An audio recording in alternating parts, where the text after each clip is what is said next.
প্রতিদিন কিছুটা সময় নিজেকে দিন। নিজের একান্ত সময় কাটানোর চেষ্টা করুন, নিজেকে নিজে খুঁজে পাওয়ার জন্য হলেও। আর এক কাপ চা তো হলে কথাই নেই। বারান্দায় বসে থাকা সেই এক কাপ চা নিয়ে, বাইরে হালকা রোদ আর মৃদু মৃদু বাতাস, আর এর মাঝেই কিন্তু লুকিয়ে আছে সকালের শান্তি। কোনো তাড়াহুড়া নেই, শুধু নিজেকে একটু সময় দেওয়া, এই আর কি। তো শুভ সকাল অ্যান্ড হ্যালো এভরিওয়ান, আসসালামু আলাইকুম। Welcome back to my channel beauty blogger Suborna. আমি সুবর্ণা বলছি চট্টগ্রাম বন্দরনগরী থেকে। কে কোথা থেকে আমাকে দেখছেন তা কিন্তু আমার অজানা, তবে যে যেইখান থেকে বসে যে পরিস্থিতির মধ্যে থেকে আমার ভিডিওটা দেখছেন বা আমার কথাগুলো শুনছেন না কেন, আমি আশা রাখছি আপনারা সকলে সুস্থ আছেন, ভালো আছেন এবং নিরাপদে আছেন। আমরা আলহামদুলিল্লাহ মোটামুটি ভালো আছি।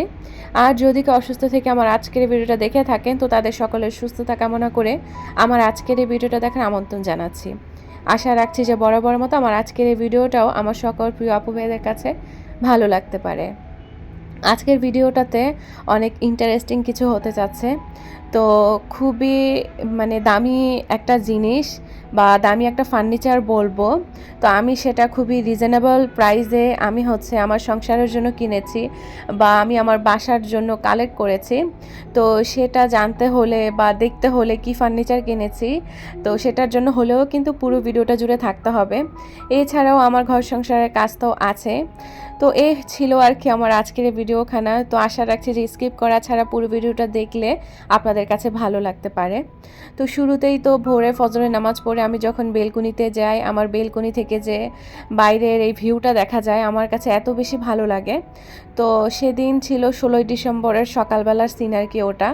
তো ভাবলাম একটু ক্যাপচার করে রাখে কোনো এক ভিডিওতে দিয়ে দেওয়া যাবে। তো আজকের এই ভিডিওটার মধ্যে ভাবলাম যে সকালবেলা বা ভোরের এই মুহূর্তটা একটু ঢুকিয়ে দিই, তাহলে ভালো লাগবে আর কি। তো সেটাই করেছি।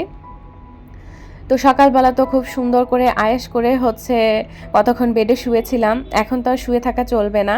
তো উঠে গিয়েছি, উঠে ফ্রেশ হয়ে ভাবলাম বেডটা আগে গুছিয়ে নিই। তো বেডটাও গুছিয়ে নিয়েছিলাম। তো বেডটাও গুছানো শেষ, কমফোর্ট টমফোর্ট সব কিছু সুন্দর করে গুছিয়ে আমি নাস্তা খেতে চলে আসলাম। আজকের নাস্তাটা খুবই সিম্পল করার চেষ্টা করেছি। সকাল সকাল দেখা যায় আমি ভারী কোনো কিছু খেতে পারি না। তো ডাইনিংয়ে যখন এরকম রোদটা আমার উকি দেয় আমার এত ভালো লাগে। তো এই যে কাপ বলবো না গ্লাসগুলো বলবো আমি জানি না, এগুলো 50 টাকা করে আমি নিয়েছিলাম RFL বেস্ট বাই থেকে। অনেক আগেরকার যুগে আর কি এই কাপগুলা বা এই গ্লাসগুলোর প্রচুর চলন ছিল। তো আমার মার বাসায় আমি দেখেছি, আমার মায়ের শোকেসে আছে। তো নিজের জন্য আমি রেখে দিয়েছি, একটা আমার হাজব্যান্ডের জন্য, একটা আমার জন্য। তো ভাবলাম আজকে এই কাপগুলাতে আমি একটু রং চা করি। আর আমার মাঝখান দিয়ে অনেক বেশি ঠান্ডা আর জ্বরের প্রবলেম ছিল। তো আমি বেশিরভাগ এখন রং চাটা খাওয়ার ট্রাই করছি, তবে চিনিটা অ্যাভয়েড করে ফেলবো। তো এই কাপটা যখন নিয়েছি ভাবলাম রোদে বসে আয়েশ করে রং চা আর ড্রাই কেক আর একটা ডিম সিদ্ধ করে ফেলি। তো এই ছিল মোটামুটি আমার সকালবেলার রোদে বসে আয়েশি সকালবেলার নাস্তা। খুবই সিম্পল, তবে শরীরের জন্য অনেক উপকারী আর কি, হেলদি একটা নাস্তা। তো আয়েশ করে যে নাস্তা খাচ্ছি আর আপনাদের সাথে অনেক দিন পর গল্প করতে পেরে বেশ ভালো লাগছে।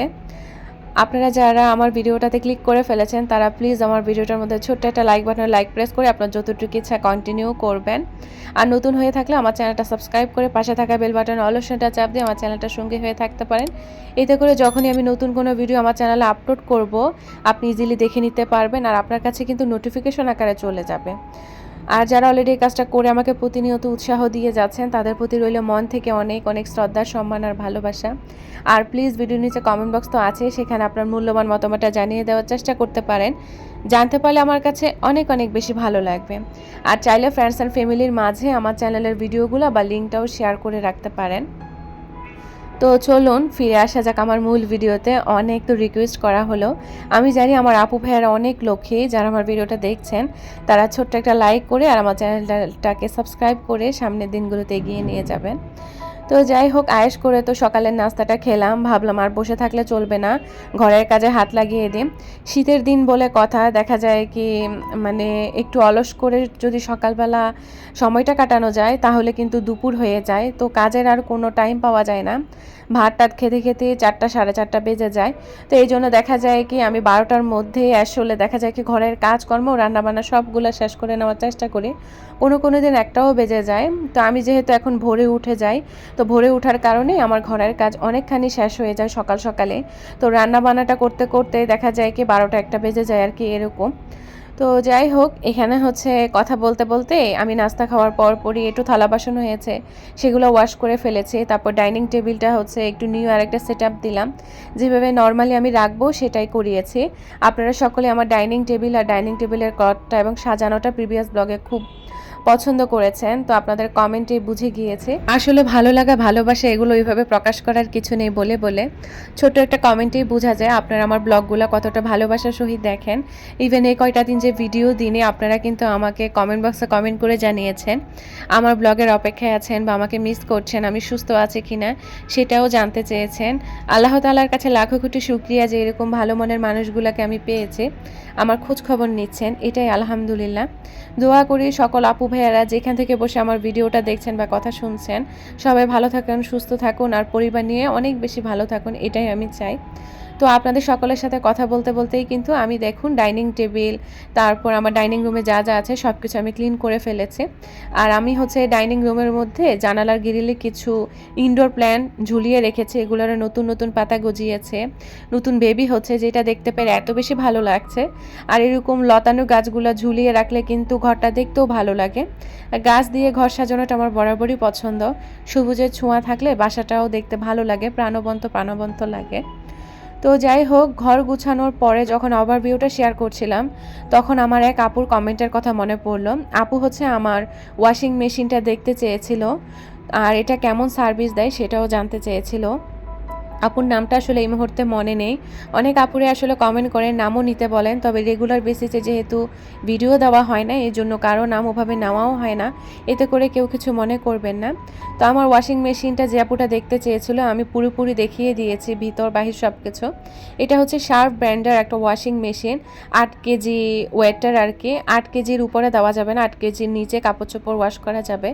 আর ওয়াশিং মেশিনটা ভালোই সার্ভিস দিচ্ছে আমাকে, খারাপ না, আমি খুব ভালো মানে সার্ভিস পাচ্ছি, এটাই আমি বলবো। বাকিটা হচ্ছে আপু আপনার উপর। আর একটা টাকা দিয়ে যখন একটা কিছু কিনবেন যাচাই বাছাই করে কিনে নেওয়াই ভালো। ইউটিউব অনেক ঘাটাঘাটি করে বা দোকানপাট ঘুরে তারপরে ঘুরে ফিরে এরকম একটা জিনিস নেবেন আর কি, কেননা এটা তো আর 1-2 দিনের জিনিস না, এটা যুগ যুগ যদি টিকিয়ে রাখতে পারেন তাহলে ভালো সার্ভিস পাবেন। কথাই কিন্তু আছে, যত্নে রত্ন মেলে, যত্ন করলে রত্ন পাবেন, এটাই। তো আপু আপনার যদি আরও কিছু জানার ইচ্ছা থাকে ওয়াশিং মেশিন সম্পর্কে আমাকে কমেন্ট করে জানাবেন, আমি বলে দেওয়ার চেষ্টা করব। তো যাই হোক, ঘরটর গুছানোর পরে ভাবলাম যে আমার একটা ফার্নিচার এসেছে বাসায়, সেটা একটু শেয়ার করি। সুমাইয়াস ফার্নিচার ঘর থেকে এই ফার্নিচারটা এসেছে। লাখ লাখ টাকা দাম দিয়ে হচ্ছে এই ফার্নিচারটা সবাই কিনে থাকে, তো গ্রানাইট পাথর দিয়ে বানিয়ে। তো আমি হচ্ছে লাখ টাকা দিয়ে নয়, 1000 টাকা দিয়েই মূলত এই জিনিসটা আমার বাসায় এসেছে। তো অনেক পেজে দেখেছি এটা 2000 টাকা মানে 3000 টাকা এরকম আর কি। তো এখন একটু কম দামেই দিচ্ছে। যাই হোক, জানতে পারবেন, পুরো ভিডিওটাতে বলবো। তার আগে বলছি, এই টেবিলটার প্যাকেজিংটা এত বেশি দারুণ ছিল, আমি খুলতে খুলতে জাস্ট ক্লান্ত হয়ে গিয়েছি। তো অনেক কষ্ট করে খুললাম, যাই হোক হাতটা তো ব্যথা হয়ে গিয়েছিল। তো জিনিসটা যখন খোলার পরে দেখছিলাম, ভাবলাম যে গোল্ডেন যে অংশটা এখানে একটু স্ক্র্যাচ বা একটু ডেবে গিয়েছে, এটা আসলে ডেলিভারি ভাইদের কারণেই হয়েছে, ওনাদের কিছু অসাবধানতার কারণে। ওনারা যে কেন এরকম খারাপভাবে প্রোডাক্ট আনে আসলে কি বলবো।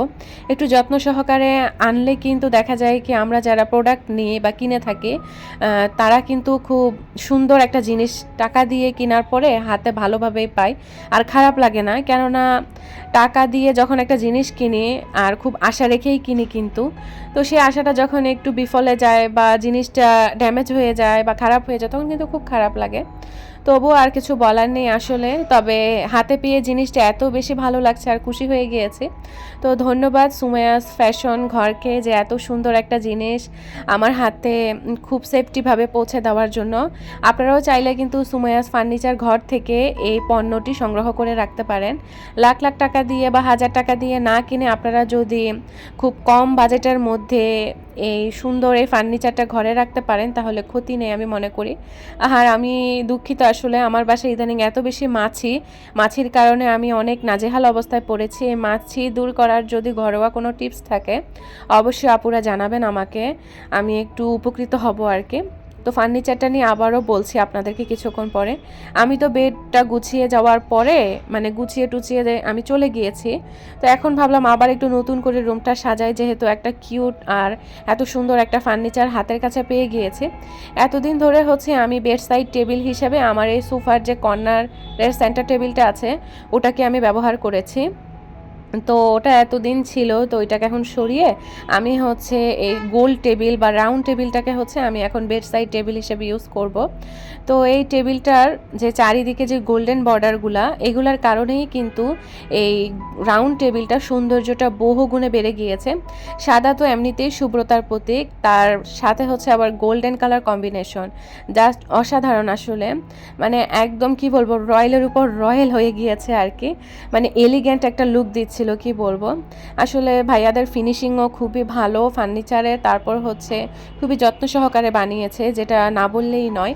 তো সুময়াস ফার্নিচার ঘরকে অসংখ্য ধন্যবাদ এত সুন্দর একটা জিনিস এত ভালোভাবে আমাদের কাছে পৌঁছে দেওয়ার জন্য।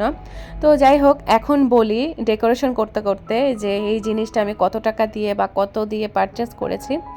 যেহেতু বিজয়ের মাস চলছে, এটা কিন্তু নর্মালি 1500 টাকা দাম। তো আপনারা চাইলে কিন্তু 1350 টাকা বাজেট রেখেই কিন্তু এই রাউন্ড টেবিলটা আপনারা আপনাদের সংগ্রহশালায় রাখতে পারেন। যারা একটু ফেন্সি বা অ্যাস্থেটিক টাইপের বা পিন্টারেস্টি টাইপের জিনিস কালেক্ট করতে পছন্দ করেন, তারা চাইলে 1000 টাকা বা লাখ লাখ টাকা খরচ না করে এইটা হচ্ছে মানে কম বাজেটের মধ্যে আপনার কালেকশনে রাখতে পারেন। আর এই টেবিলটা যে বেড সাইড টেবিল হিসেবে ইউজ করতে হবে তা না, আপনারা চাইলে সেন্টার টেবিল, তারপর আমি যেরকম বেড সাইড টেবিল হিসেবে ইউজ করেছি, তারপর হচ্ছে আরও নানান রকম কাজে ইউজ করা যায়। যখন যেমন তখন তেমনই আসলে এই ফার্নিচারটা ইউজ করা যাবে। আর এটা হচ্ছে মেলামাইন বোর্ডের, আর নিচের পায়াগুলো হচ্ছে মেহগুনি কাঠের। তো আমি মনে করি অনেক ভালো একটা জিনিস, খুবই কম দামের মধ্যে আপনারা কালেক্ট করতে পারবেন। আর ভাইয়াদের বিহেভিয়ার তো খুবই ভালো ছিল। আর আর কি বলার আছে বলেন তো। যাই হোক, আমি তো সুন্দর এই জিনিসটা হাতে পাওয়ার পর সুন্দর করে আমি আমার বেডরুমটাকে আমি সাজিয়ে গুছিয়ে নিলাম আমার কাছে যা ছিল তা দিয়ে। আমার খুব ইচ্ছা ছিল অ্যাস্থেটিক বা পিন্টারেস্ট একটা লুক দেওয়ার আমার বেডরুমের মধ্যে। তো ফাইনালি সেটা করেও ফেলেছি। অনেকে আমার ফ্লোরটা নিয়ে কথা বলেন, আসলে ফ্লোরটা নিয়ে কিছু করার নেই, যেহেতু এটা সরকারি বাসা, সরকারি কোয়ার্টার, আমি চাইলেও চেঞ্জ করতে পারবো না, আমাকে মেনে নিতে হবে। তো যাই হোক, যা আছে তা দিয়ে সুন্দর করে একটু সাজিয়ে গুছিয়ে রাখার এবং থাকার চেষ্টা করি, আর সেটাই আপনাদের সাথে শেয়ার করি। তো দেখুন, আমি রাউন্ড টেবিলটার উপর হচ্ছে একটা আমার রাউন্ড একটা ক্লথ ছিল সেটা দিয়ে দিলাম, তারপর একটা প্লেসমেট দিয়ে দিলাম। এটা হচ্ছে gift and decor by Tasnim page থেকে নেওয়া আর কি, ওই প্লেসমেটটা, ভিনটেজ প্লেসমেটটা এটা আমার অনেক আগে থেকে আছে বাসায়।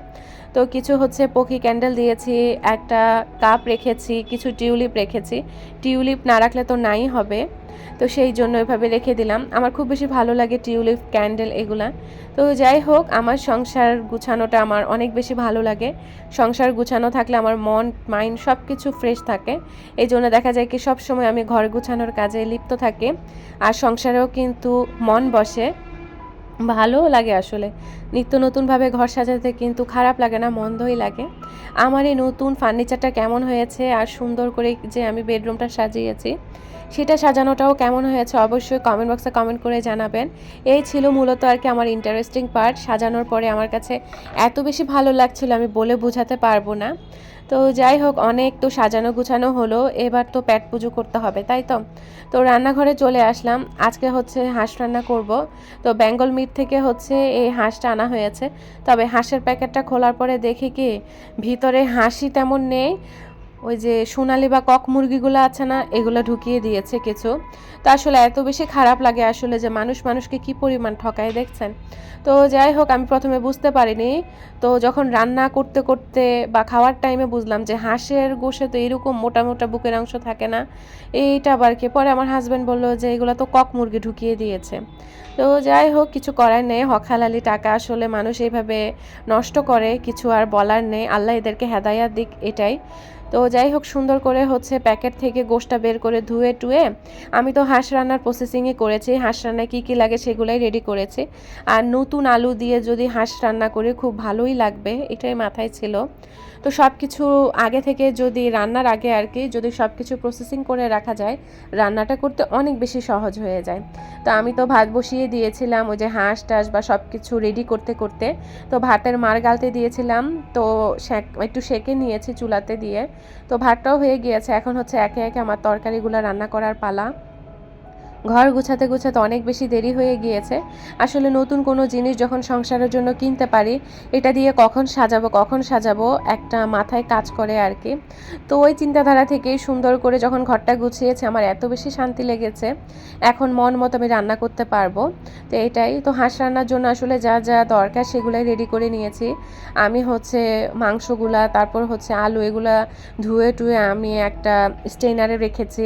তারপর বেশ পরিমাণ পেঁয়াজ কুচি, পেঁয়াজ বাটা, তারপর গরম মশলার গুঁড়ি, এরপর যা যা আমি মশলাপাতি দিব সেগুলো হাঁস রান্নার জন্য রেডি করে নিয়েছি। ওই যে বলেছি না যে রান্নার আগে যদি এসব কাজগুলো গুছিয়ে রাখা যায় তাহলে রান্না করতে একটু ঝামেলা হয় না। তো আমি হচ্ছে এখানে হাঁস রান্নায় গরম মশলার গুঁড়িটাও দিয়েছি, তারপর একটু গরুর মাংসের মশলা, তারপর হচ্ছে ধনিয়ার গুঁড়া, জিরার গুঁড়া, হলুদের গুঁড়া, মরিচের গুঁড়া, এগুলাই দিয়েছি, আর লবণ তো থাকবেই। তো এগুলা দিয়ে হচ্ছে আমি সব কিছু কষিয়ে একটু পানি দিয়েছিলাম। কষানোর পরে আমি হচ্ছে ধুয়ে রাখা হাঁসের মাংসগুলো দিয়ে দিয়েছি। তো এখানে হচ্ছে হাঁসের মাংসগুলো একটু ভালো করে কষিয়ে নেব, আবার হচ্ছে একটু ঢাকনাও দিয়ে দিব। আর যে কোনো তরকারির স্বাদটাই হচ্ছে মানে একদম কষানোর উপর, নাড়াচাড়ার উপর। তো এই যে এখানে যখন কষাচ্ছিলাম তখনই আমি দেখলাম কি এত বড় বড় টুকরা কিসের এগুলো। তো পরে হচ্ছে আর কি আমার হাজব্যান্ডকে ফোন দিয়ে বলেছিলাম, ও বলল থাক বাদ দাও, এগুলো হচ্ছে কক মুরগি যেটা ওগুলা ঢুকিয়ে দিয়েছে এখানে। হাঁসের গোশত তেমন ছিল না, অল্প কিছু ছিল, আবার কিছু কক মুরগিও ঢুকিয়ে দিয়েছে এই আর কি। তো যাই হোক, আমি হচ্ছে মাংসটা কষিয়ে আমি আবার আগে থেকে নতুন আলুটা হচ্ছে হলুদ লবণ দিয়ে ভেজে উঠিয়ে রেখেছিলাম গোল গোল করে। তো ওগুলা হচ্ছে ভেজে রাখা আলুগুলা দিয়ে দিয়েছিলাম, আর হচ্ছে ঝোলের পানি দিয়ে আমি ঢাকনা দিয়ে রেখেছি। যখন উতরিয়ে যাবে পানিটা ফুল আছে তখন হচ্ছে মিডিয়াম আঁচ করে দিয়ে দিব। তো মাংসটাও হতে থাক। আর এই দিক দিয়ে হচ্ছে আমার হাজব্যান্ড কি অনেকগুলো ইলিশ মাছ কিনেছে, তার মধ্যে থেকে একটা ইলিশ মাছ নামিয়েছি আজকে। তো ইলিশ মাছটা হচ্ছে আমি একটু নামিয়ে রেখেছি, একটু নর্মাল হলে আমি হচ্ছে মানে সুন্দর করে ছিলে পরিষ্কার করে আমি টুকরা করে নিব। আর এই দিক দিয়ে হচ্ছে আমার হাঁসের গোশটাও হয়ে গিয়েছে। উপর থেকে আস্ত কয়টা কাঁচামরিচ আমি ভেঙে দিয়ে দিয়েছি। তো আমি হচ্ছে নামিয়ে পাশের চুলায় রেখে দিয়েছি। ঢাকনাটা ওইভাবেই দেওয়া থাক, ঠান্ডা হয়ে যাবে না হলে। আর এদিক দিয়ে যখন ইলিশ মাছটার বরফ ছুটে গিয়েছে আমি হচ্ছে সুন্দর করে কেটে এরকম টুকরা করে নিয়েছি। আর মাথার লেজের অংশটা রেখে দিয়েছি, কখনো শাক টাক দিয়ে মাথা লেজ খাওয়া যাবে আর কি রান্না করে। আর এখানে হচ্ছে ইলিশ মাছ যেহেতু ভুনা করব, তো আমি পেঁয়াজ, কাঁচামরিচ, টমেটো, রসুন বাটা সব কিছু রেডি করে নিয়েছি। পেঁয়াজ একটু বেশি করেই দিব, এরকম ইলিশ মাছ ভুনাতে পেঁয়াজ বেশি করে দিলে গ্রেভিটাও ঘন হয় আর ভালোও লাগে খেতে। তো এইদিকে হচ্ছে আমি হলুদ লবণ দিয়ে মাছগুলাকে একটু ভালো করে মেখে রেখেছি। আর একটা কড়াই বসিয়ে দিয়েছি, তেল দিয়ে দিলাম, আর হচ্ছে হলুদ লবণ দিয়ে আমি মাছগুলোকে হচ্ছে এপিট ওপিট ভালো করে ফ্রাই করে নিচ্ছি। বেশি কড়া ফ্রাই করব না, তাহলে ভালো লাগবে না খেতে, হালকায় ফ্রাই করেছি। তো সবগুলো মাছ ভেজে নেওয়ার পরে আমি উঠিয়ে নিচ্ছি। আর এদিকে দেখতেই পাচ্ছেন কত পরিমাণে হচ্ছে আমি পেঁয়াজ কুচি দিয়েছি, কাঁচামরিচ, তারপর একটু লবণ দিয়েছি সতে হয়ে যাওয়ার জন্য। এরপর হচ্ছে রসুন বাটাটা দিয়ে দিলাম, নাড়াচাড়া দিয়ে হলুদের গুঁড়া, মরিচের গুঁড়া, দ্যাটস ইট। এগুলা ছাড়া আর কোনো মশলা দিব না, কেননা ইলিশ মাছটা এমনিতেই ভালো লাগে।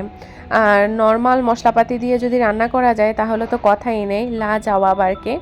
তো যাই হোক, আমি হচ্ছে পরে মশলাটা কষিয়ে নেওয়ার পরে আমি হচ্ছে ইলিশ মাছগুলো দিয়ে দিলাম, ভাজা যে ইলিশ মাছগুলা সেগুলো দিয়ে দেওয়ার পর ঝোলের পানি দিয়ে যখন ঝোলটা ঘন হয়ে এসেছে উপর থেকে হচ্ছে আমি হচ্ছে টমেটো কুচি দিয়ে দিলাম। আর টমেটোগুলো একটু নাড়াচাড়া দিয়ে আমি নামানোর আগে একটু ধনিয়া পাতা দিয়ে লবণটা চেক করে আমি হচ্ছে নামিয়ে নেব। এই ছিল মোটামুটি হচ্ছে আমাদের দুপুরবেলার রান্নাবান্না। আর ইলিশ মাছের ঝোলের কালারটা দেখুন, জাস্ট অসাধারণ এসেছে। আর আমার হাঁসের মাংসের কালারটা দেখেছেন, আমার নিজেরই খুব ভালো লাগছে দেখে। তো যাই হোক, মানুষ মানুষকে ঠকিয়ে আসলে কতদিন ভালো থাকতে পারে বা বাঁচতে পারে আমি জানি না। এই এই দুনিয়াতে আসলে মানুষকে ঠকিয়ে চলা যাবে, তবে ওই দুনিয়াতে কিন্তু এটার হিসাব দেওয়াই লাগবে। তো যাই হোক, আমার রান্নাবান্নাও কমপ্লিট। আর এখানে হচ্ছে সকালের দিকে যখন আমি রুটি বা পরোটা বানিয়েছিলাম তখন বিটরুট, গাজর, শীতের সবজি দিয়ে একটা ভেজিটেবল করেছিলাম, তো এটার কিছু লেফট ওভার ছিল, সেটা হচ্ছে বাটিতে রেখে দিয়েছি। তো এই ছিল মোটামুটি আমাদের দুপুরের আয়োজন আর কি। আর একটু সালাদ করে নিয়েছি, এখন লবণ টবণ দিয়ে একসাথে মাখিয়ে রেখে দিব। গোসল করে নামাজ পড়ে তারপরে মূলত আমার হাজব্যান্ড অফিস থেকে আসলে দুপুরে একসাথে খাওয়া দাওয়া হবে। শীতের এই সময়ে এরকম সালাদ খেতে কিন্তু খুব ভালো লাগে। তো এই ছিল মোটামুটি আমাদের দুপুরের খানাপিনা। তো আজকের ভিডিওটা থেকে এখানেই বিদায় নিচ্ছি। সবাই ভালো থাকবেন, সুস্থ থাকবেন। আল্লাহ হাফেজ, আসসালামু আলাইকুম।